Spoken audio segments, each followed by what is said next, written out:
Freedom. I think you've heard of this term over and over again in this 1 or 2 years of your UWC life or your Ivy life. What is freedom?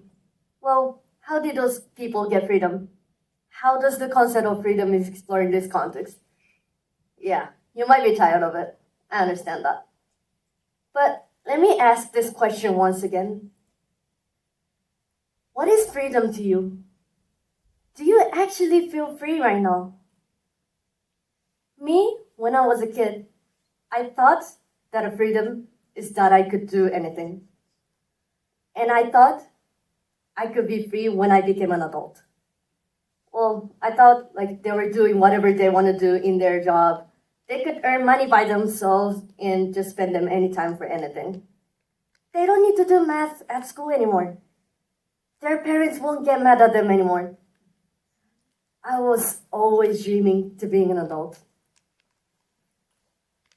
From 5 to 15 years old, I was in a traditional all-girls Japanese school. It was a private school. It was extremely conservative, but it was a safe space. When I studied in that school, I could automatically moving up the grade until the graduation of the high school from kindergarten. I could possibly go to some of the top universities in Japan.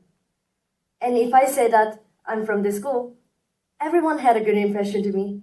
Oh, you're such a nice girl. You're going to such a nice school. I was like, sure, thanks. And I didn't need to spend time, like all of my free time, to just study and prepare for the entrance exam of the primary school or middle school. Instead, I could use all of my free time to just hanging out with my friends or family, or just doing some extracurricular activities. I thought I was really free. But after spending years in the same environment, I started questioning, am I actually free? Every teacher told me exactly the same thing. Yeah, we respect the uniqueness of each student. Well, yeah, I was respected. Like, they treated me so nicely. I loved all my teachers. But I didn't think the uniqueness was existing in a school. I had to wear uniforms. My hair had to be black and straight, and it has to be braided or ponytailed. Those two were only allowed. I had to wear black leather shoes. I had to wear exact length of the white socks. I had to use like a school default bag. Earrings, necklaces, or dyed hair, or makeups. Absolutely no way they were allowed. I was not allowed to just go shopping or go to the library with my friends after school. I was not even allowed to just put or leave the one single textbook at school. I had to carry all like over 10 kilograms of the shoulder bag every day with like 7 textbooks, 7 notebooks, 3 additional textbooks, stationaries, and so on. Oh, it was so hard for me. And every student looked the same. Every student lived in the same way.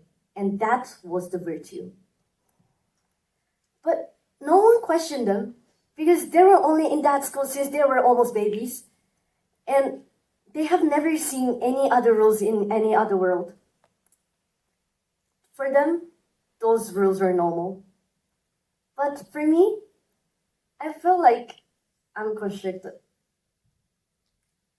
This is because around the same time, I started to work in an organization called Free the Children Japan to tackle some social issues. It was almost my first time to be like in a certain community outside of the school because I was in the same school for like mostly 5 or 10 years.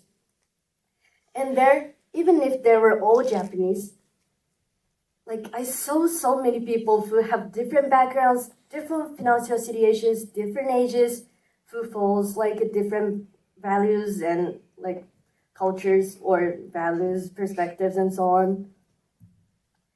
And I finally realized that I was in a birdcage. A beautiful, secure, prestigious cage, but a cage nonetheless. And I was a bird who have never flown and seen another world. I was like, Wait, was I in a vacation? I've never seen another world.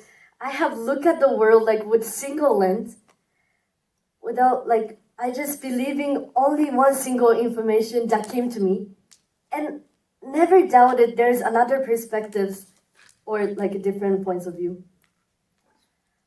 I was so shocked, to be honest. Oh, but outside, when I look at outside, there were so many people who have like who experience various things and like who hold different like values or perspectives. Sometimes like face the struggles and overcome by themselves and creating their own path. They were shining, like they were so bright to me. And when I look at myself, I felt really anxious. If I one step outside of the environment, would I survive? How would I live with those like people who have lived different such lives? Am I gonna be like selfish, cannot accept the differences, off the mark, or a very lost person? I really didn't want to be. Well, who wants to be? I remember that once, like I was in a camp of the organization I was part of, one girl asked me, Kurika, what do you think about the effective solution for child labor? I froze. Not because I didn't care about the issue, neither because the question was too difficult for me, but because I realized that I have never thought about it on my own. Like every time in the school, I was given the exact like correct answer, the right way to behave, the right way to think, the right way to answer. And every time, it could not be me who raises the hand and answer the question, because answer was the same no matter who answers. But at that time, it was different. No one told me the answer. And she was asking me the question that I could only answer. I was so shocked that I could not answer this question. But at the same time, for the first time, I felt like I have been given the meaning that I'm existing. I became one of the new, see the new world, just having new type of education and learn about new cultures and new values. That is why I decided to study abroad. I flew to Canada. It was totally the world of freedom to me that I could not even imagine when I was in Japan. Everything I did was free. At that time, I was so obsessed with Walmart. I could never, like, I have never seen such a big supermarket in my hometown. And I was so excited. Every time I go there, I just go straight down to the snack and treats corner. There was a huge box of cinnamon buns, apple pies, and like donuts with only $5. Of course, I bought them, bring it back to the residence, and just ate them at midnight. Not only one, like I sometimes ate it all. If I was in Japan, probably like my parents gonna say, "Oh yeah, Kurika, it's at late night. Probably you can just eat it tomorrow." But no one told me anything there. I ate it all. Or sometimes, like, I just didn't feel like studying at all. At least I did my homework. But after all, I slept, watched whole 12 episodes of the series, and slept again. And I did that for the whole week. I didn't do any extra studies at all. But no one told me anything. No strict rules, like no school uniforms anymore. I could like every time stand in front of the closet, and every morning I still like, oh yeah, what I want to wear today, and choose them. No one told me anything where I could go or where I could like who I could be. I was enjoying the total world of freedom that I finally got. But after a month, I was just getting tired of those life as well. Because I didn't have enough confidence to just make all of my decisions. I was afraid of like taking all the responsibility to each of my action. Every time like I just have to make some decision, even if like it's big or small, I was always overthinking. oh, what should I do? What I want to do? Or even like, what if it was wrong? What if the worst case scenario happened to me because of my decision? Like, it is all my decision, so it's gonna be all my fault. No one's gonna help me out. I was overthinking and took so much time to make only one decision. I was so lost, and I realized the freedom I got for the first time in my life was too much for me.